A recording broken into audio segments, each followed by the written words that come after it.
नमस्ते दोस्तों। तो स्वागत है आपका उदय ज्ञान भंडार के इस एजुकेशनल चैनल पे। आज हम मॉडल पेपर करने वाले हैं। ये 12th क्लास का मॉडल पेपर है। आज हम मॉडल पेपर करने वाले हैं राजनीतिक विज्ञान का। हमारे सामने मॉडल पेपर है। यह कुल 80 नंबर का मॉडल पेपर है और मैंने खुद ने ऐसे मॉडल पेपर करके पिछली बार 90% प्राप्त करे हैं और पूरी स्कूल टॉप करी है। तो मैं आपको पहले बताने वाला हूँ कि ये बहुत ही इंपॉर्टेंट क्वेश्चन है। और अगर आपको इसकी पीडीएफ चाहिए तो पीडीएफ के लिए आप कमेंट कर दें कि सर पीडीएफ मैं आपको पीडीएफ हाथों हाथ प्रोवाइड कर दूंगा। आप कमेंट करने में कंजूसी ना करें। और एक चीज़ की तो आप रोज़ कंजूसी कर रहे हो, आ रहे हो, देख रहे हो, पर सब्सक्राइब नहीं कर रहे हो तो सब्सक्राइब कर दें, शेयर और लाइक कर दें। आगे बढ़ेंगे। सबसे पहले हमारे सामने क्वेश्चन आते हैं, वस्तुनिष्ठ क्वेश्चन आएंगे, बहुविकल्पी मल्टीपल चॉइस क्वेश्चन। यह बहुत इंपॉर्टेंट क्वेश्चन होते हैं, तो आप देख लेना। निम्न में से सोवियत संघ का अंतिम राष्ट्रपति कौन था? तो इसका सही आंसर है निम्न में से सोवियत संघ का अंतिम राष्ट्रपति मिसाइल गोर्बाचोव था। Mikhail Gorbachev. ठीक है। अब आपके नीचे एक क्वेश्चन बना है, यूरोपीय आर्थिक समुदाय का गठन कब हुआ? यूरोपीय आर्थिक समुदाय का गठन 1957 में हुआ। यूरोपीय आर्थिक समुदाय गठन 1957 में हुआ। निम्न दक्षिणी एशियाई राष्ट्र में से सर्वप्रथम आर्थिक उदारीकरण अपनाने वाला राष्ट्र कौन सा था? आर्थिक उदारीकरण अपनाने वाला सर्वप्रथम राष्ट्र जो था दक्षिण एशियाई, वह था Sri Lanka. C is the right answer. UNO के ध्वज में जैतून की पत्तियां संकेत है। यूएनओ में जैतून की पत्तियां संकेत है, वह संकेत है विश्व शांति की। D is the right answer. SAARC का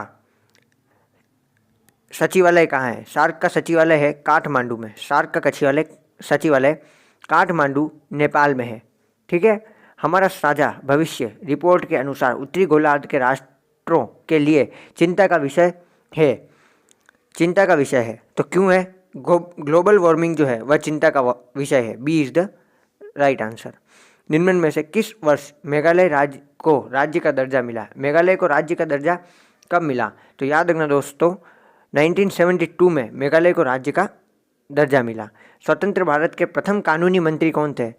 स्वतंत्र भारत के प्रथम कानूनी मंत्री कौन थे?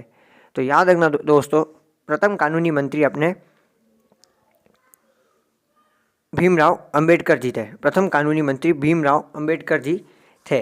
अगला क्वेश्चन आया है, भारतीय सांख्यिकी संस्था के संस्थापक कौन थे? भारतीय सांख्यिकी संस्था के संस्थापक कौन थे? तो याद रखना दोस्तों, पीसी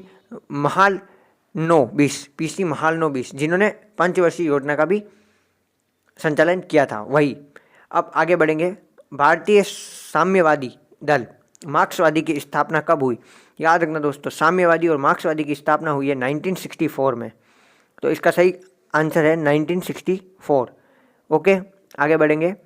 शास्त्री सरकार में इंदिरा गांधी को कौन सा मंत्रालय मिला था? शास्त्री सरकार में इंदिरा गांधी को कौन सा मंत्रालय मिला था? तो इंदिरा गांधी को सूचना एवं प्रसार मंत्री का जो मंत्रालय था वो इनको मिला था। ये इंपॉर्टेंट क्वेश्चन है, ये आपके कितना सही होता है आप कमेंट में जरूर बताना।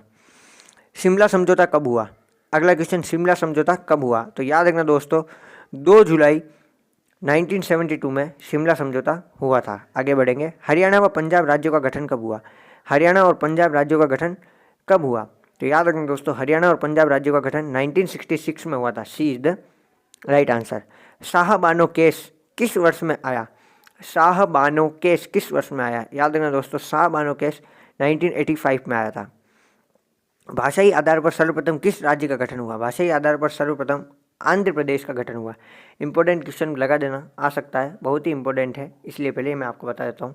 अब हमारे सामने जो अगले क्वेश्चन आए हैं वह है रिक्त स्थान, जो बहुत ही इंपॉर्टेंट होते हैं और बहुत बार पूछ लिए जाते हैं, और इसमें हमारे को सबसे ज़्यादा प्रॉब्लम होती है। अभी तक आपने पेपर दिए होंगे तो आपको रिक्त स्थान में प्रॉब्लम हुई होगी, क्योंकि ये बहुत टफ और बहुत डीप आता है। परंतु अगर आप मैंने पहले जो मॉडल पेपर दिया है वो कर लेते हो, अभी वाला कर लेते हो, तो आपके कम से कम 5 या 6 आराम से सही हो जाएंगे। आगे बढ़ेंगे। पहला क्वेश्चन है, भारत विभाजन की योजना को नाम से जाना जाता है। भारत विभाजन योजना को माउंटबेटन योजना के नाम से जाना जाता है। कौन सी?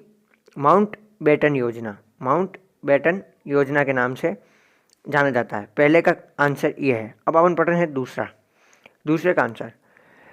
भारत में निर्वाचन आयोग का गठन में हुआ था। तो भारत में निर्वाचन आयोग का गठन जनवरी 1950 में हुआ था। कब हुआ था? जनवरी 1950 में हुआ था। याद रखना दोस्तों। आगे बढ़ेंगे। 1960 के दशक को की संज्ञा दी गई। किसकी संज्ञा दी गई? खतरनाक दशक की संज्ञा। खतरनाक दशक की खतरनाक दशक की संज्ञा दी गई। सिक्किम विधानसभा के प्रथम लोकतांत्रिक चुनाव सन में हुए। तो सिक्किम विधानसभा के प्रथम लोकतांत्रिक जो चुनाव हुए थे वह हुए थे 1974 में। यह इंपॉर्टेंट क्वेश्चन है, आप इनको जरूर कहीं ना कहीं लिखते हुए या फिर ये PDF जरूर ले लें, परीक्षा से पहले आप इसे देख लें। परमाणु अप्रसार संधि सन में हुई। परमाणु अप्रसार संधि कब हुई? याद रखना दोस्तों, 1968 में हुई। 1968 में परमाणु अप्रसार संधि हुई। परंतु ये प्रकाश में कब हुई? प्रकाश अगर पूछ ले तो 1970 में यह प्रकाश में आई थी। सॉरी दोस्तों। अंतर्राष्ट्रीय न्यायालय में न्यायाधीश की संख्या कितनी होती है? तो याद रखना दोस्तों, इनकी संख्या होती है 15। इनकी संख्या होती है 15। यह अपने 6th का क्वेश्चन है।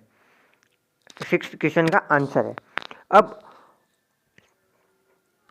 अब अपना अगला जो क्वेश्चन है वो है ऑस्टिन संधि यूरोपीय संगठन का आधार है। तो अब अपन को ध्यान रखना है, ऑस्टिन संधि जो है वह यूरोपीय संघ है। यूरोपीय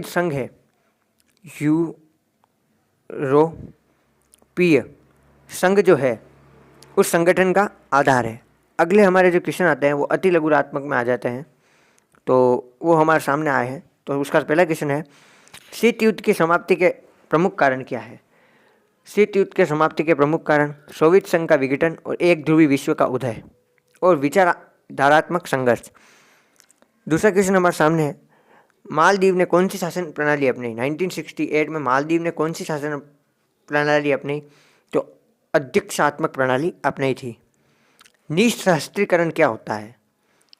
तो ऐसे बहुत सारे क्वेश्चन आपको यहाँ पे दिख रहे होंगे जैसे कि, तो आप इनकी PDF ले लें और इनको पूरा सोल्व करने की आप ट्राई करें। मैं सबको एक साथ नहीं बता सकता क्योंकि वीडियो बहुत बड़ी हो जाती है, वैसे भी कोई पूरी देखता नहीं, परंतु आप पूरी देख लें। मैं एंड में चल रहा हूँ, इसकी आप PDF लेकर इसको सोल्व करें। एंड में मैं चल रहा हूँ डायरेक्ट, आप इसकी PDF लेकर इसे सोल्व करें। मैं डायरेक्ट एंड में चल रहा हूँ क्योंकि एंड में एक इम्पोर्टेंट चीज़ है जो मैं आपको बताना चाहता हूँ। ये मानचित्र जो आपको मिलेगा, आप मानचित्र में अभी जो मैंने आपको बताए हैं, ग्वालियर, जूनागढ़, मैसूर, अजमेर, मणिपुर, उदयपुर, हैदराबाद और त्रावणकोर, इनको अभी आप चेक कर ले गूगल पे जाके, कहीं भी जाके। मैं कल एक वीडियो लेके आऊँगा मैप के थ्रू, आप अभी कमेंट कर दे मैप वीडियो। अगर मेरे को 10 कमेंट दिख गए मैप के, क्या मैप वीडियो के लिए, तो मैं कल आपके लिए मैप की वीडियो लेके आ जाऊँगा। धन्यवाद दोस्तों, ये वीडियो यहीं ख़त्म होती है, परंतु आप चैनल को सब्सक्राइब करना ना भूलें और वीडियो लास्ट तक देखिए तो लाइक करें और चैनल को सब्सक्राइब करें। धन्यवाद।